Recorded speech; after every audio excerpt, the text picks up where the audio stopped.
कल्याण मुरबाड महामार्गावरील महारळ परिसरात वाढत्या अपघातांमुळे ग्रामस्थांमध्ये तीव्र नाराजी निर्माण झाली। रस्त्यावरील धोकादायक ठिकाणी गतिरोधक रोड मार्किंग आणि पुरेशा स्ट्रीट लाईटची व्यवस्था करण्यात प्रशासनाकडून दिरंगाई होत असल्याचा आरोप ग्रामस्थांनी केलाय।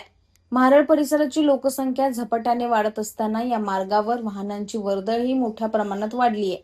मात्र महारळ उल्हासनगर डीमार्ट परिसर, महारळ जकात नाका, जुनी पोलीस चौकी आणि महारळ सोसायटी परिसर या ठिकाणी सुरक्षिततेच्या आवश्यक उपाययोजना अपुऱ्या असल्याचे ग्रामस्थांचे म्हणणे आहे। या परिसरातून महिला, विद्यार्थी, ज्येष्ठ नागरिक तसेच पादचारी मोठमोठ्या संख्येने ये-जा करतात। वेगाने धावणाऱ्या वाहनांमुळे त्यांच्या सुरक्षिततेचा प्रश्न गंभीर बनला असून यापूर्वीही या मार्गावर अनेक अपघात झाल्याचा दावा ग्रामस्थांनी केला आहे। ग्रामस्थ निकेत व्यवहारे आणि अशफाक शेख यांनी प्रशासनाला निवेदन देत तातडीने उपाययोजना करण्याची मागणी केली आहे। 31 ऑगस्ट पर्यंत परिसराचे सर्वेक्षण करून आवश्यक ठिकाणी गतिरोधक बसवणे, रोड मार्किंग करणे, स्ट्रीट लाईटची व्यवस्था करणे आणि वाहतूक नियंत्रणासाठी उपाययोजना करावी अशी मागणी त्यांनी केली आहे। मागण्या पूर्ण न झाल्यास 1 सप्टेंबर पासून डीमार्ट जवळील चौदार तळे परिसरात आमरण उपोषण करण्याचा इशारा ग्रामस्थांनी दिलाय।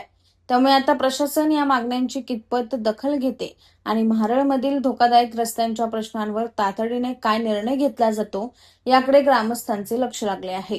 कल्याण अहिल्यानगर महामार्गावर उभे आणि डीमार्ट आणि महारळ या हद्दीच्या मध्ये अनेक वर्दळ असते। डीमार्ट मध्ये देखील रोज 20 ते 30 हजार लोक जातात। त्याच परिसरात थोडं काही अंतरावर महाराळ पंचायत MIDC परिसर आहे, त्या ठिकाणून देखील रोज हजारोच्या संख्येने गाड्या आतमध्ये जातात। काही अंतरावर ग्रामपंचायत महाराळ सोसायटी आहे, त्या देखील अनेक वाहने जातात।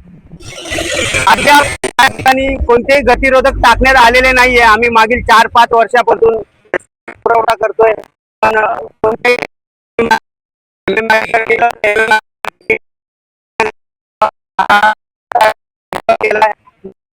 अद्याप ते महाराळ